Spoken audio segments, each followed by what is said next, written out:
cigarettes, my lighter, take my boots off. Let's see here. Oh, hello. Didn't know I had a crowd today. How are you all doing? Just got off work. I'm in the hotel right now. Got some Burger King. I really didn't want Burger King, but I didn't want my engineer to feel left out. Probably eat a little bit of it, and I'm going to this Mexican place that's really good. Give me some chips and salsa. Type of guy I can't turn down chips and salsa, queso, guacamole, mole, and then got to get some fajitas too because I'm a fajitas guy. But I have officially / unofficially probably put, man, I don't know. I'm afraid to say, honestly. I don't want to say I've put 100 miles on these boots because I really don't take that into account. Well, let me take that back. I really don't count my steps. I'm not really a fitness geek and guru like some other people are, which I probably should be. Be a lot better shape, a lot better looking lad. But these are my Frank's Type 2 Commanders. Type 2 Highlanders with a steel toe. This is just a little short review, and this is not necessarily a short, but this is a short-term review of these boots. As I have mentioned in other videos, black Seidel leather, smooth upper, rough out lower, rough out counter, stock black work leather Seidel kilty, have it on the smooth outside, the gusset / tongue, same way. These boots were an in-stock boot. These were not a made-to-order boot. They automatically came with a pull loop, which on a 10-inch tall boot, I really have no use for. It's just as easy as to grab them on the side and pull them on. But I can't really fault it for that. It has been helpful, like I've said in other videos, just looping my finger through and just carrying them around the house like this, instead of having to take and carry them like this. These boots have served me quite well. As you can see, these are dirty. If memory serves me correct, in the time I've had them, I can't remember how long I've had them. I think I've had them for 2, maybe 3 months. And I think I've only brushed them off once. I wanted to truly see how well these boots do, and call me ignorant. I'm in a borderline neglected state. I feel like a lot of boots are over-conditioned. No, I'm not going to say over-brushed. Over-conditioned, over-oiled, over-waxed when someone does take possession of them. And they add, they add oils, they add conditioners extra to the boot that the boot does not need, and that causes an exaggerated break-in process, which is good at first, but really you're causing a lot of premature wear and premature break-in, premature creasing, and stretching to the boots that are unnecessary and will lead to an irregular, really an irregular fit from the mid to long-term ownership of the boots. Now, yes, some of that can be corrected with a rebuild. I'll take that back. A lot of it can be corrected with a rebuild, but most people are just going to do a resole a couple of times, maybe 3 times, depending on how well you take care of your boots, and then a rebuild. Now, like I said, and I know that's probably going to make some people cringe, but oftentimes people say, wait 2, 3, 4 months before you truly clean and condition your boots. 2 to 3 months without brushing them. I am going to brush them as soon as I get home, and just really see. I feel the leather right now. I do not feel this upper is lacking any type of oil, any type of moisture, any type of waxing. It's still quite waxy. It's still firm. And like I said, I've had zero issues out of these boots. And I know a lot of people from the Pacific Northwest boot style community, and even in the work boot community in general, have saw the lack of benefits of a steel toe and composite toe boots, short-term, mid-term, and long-term ownership. The fact of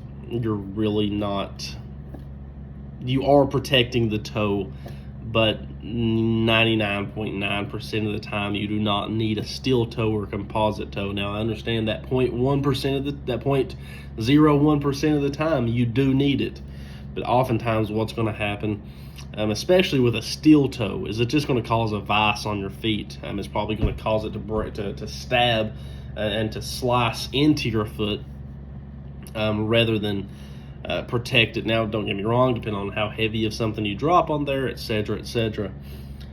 We could go on if we, and I've said this in past videos before, if we want to get down to every single nitty-gritty situation, consider every outcome we can, but we could be here all day long. So, as bad as it is, sometimes you just have to overgeneralize things. My whole time of working in construction, being here at the railroad, working in construction, concrete, doing mechanic work, lawn care, you name it, I have never needed a steel toe boot, to be honest with you. It is nice, just having that reassurance of, hey, if I drop something on my foot, it's not going to hurt my toes. But what people have ran into, is instead of breaking your toe, instead of breaking your foot and being out, for a couple weeks, a month, you could possibly lose part of your foot, or maybe your whole foot, depending on what type of doctor you have, you know what I mean? But back to the boots themselves. Widex outsole. This is the Highlander, so it does have the 3/4 inch sole. It is 3/4 inches from, including the outsole and midsole. Yeah, I've talked in the past about not really needing a rough out lower on my boots because I do deal with dusty situations, small particles of metal, and I do know that is causing micro abrasions to the boot, and it will cause premature wear over a long period of time, and I mean a long period of time. And my lack of brushing these boots is not helping. However, I just love the look. I love the look, and I have multiple pairs of boots that I do wear, so it's like I can compromise a little bit. Now, if these are your only pair of boots and you do not need a rough out lower, then I would suggest not doing it. If you are working in a high silt, high micro abrasive like sand, medical particles, dust, so on and so forth, I would recommend a smooth out lower. Yes, it is going to be more prone to cuts and slices, but that is really the only benefit to the rough out is cuts and slices. But I am going to say that these boots, Frank's does not, they do, but they do not pay special attention to the made to order boots. The quality that I got right here with these boots that Frank's Boot Company made is the same quality of my custom made to order boot. They're not skipping any corners, they're not cutting any corners. They have done a couple things different, such as the pull loop, which I did not order a pull loop on my made to order. They do go with brass eyelets and speed hooks. I get it. It does look good. over time, even I'm looking here right now, the brass coating is wearing off, so it might as well be silver. And I have mentioned this in another video. The stitching in the outsole, it's not on my made to order boot, and I don't know why. I wish Frank's would just all their in-stock boots that they keep stocked, they either need to do this and do it on the made to order boots, or do it on both, or do it on neither, because I have seen in groups people try to pick it and say, well, this is essential. Well, this is not a Blake stitch. This is not a McKay stitch. Yes, this is an extra stitch. There are minute benefits to it. Arguably so, arguably not. But it just simply comes down to the aesthetic, and also, well, really just the aesthetic, I think. Because this is very minute, because this does have the McKay stitch. This boot does come with the McKay stitch. Frank's is not cheaping and cheating out. They're not lowering their weapons. They're not lowering their guard when it comes to the McKay stitch. And I do feel the McKay stitch is beneficial, on top of Frank's using a stiffer temper leather than these other boot companies. You see Frank's, you see White's, you see JK's, you see White's, you see Wesco's, and you see Nick's. And go on and on and on about their 7 to 8 ounce leather, their 7 to 8 ounce leather, their 7 to 8 ounce leather, but the temper of the boot is not stiff enough on those boots. You see, I'm doing this. I mean, there is some resistance, but you got to also think there really is probably around 100 miles on these boots already within 2 months of wear. I have knelt in them for God knows how long. I've got up and down on cars, etc. I mean, just anything you can think of, I have done it in this boot. Not that yet, but I've driven these. And I drive stick shifts, so that's causing a lot of just moving around in the boot itself. Like I said, and the only issue I have had is the same issue I have with basically almost every other boot when breaking it in. On my right, I'm not sure if you can tell on these boots.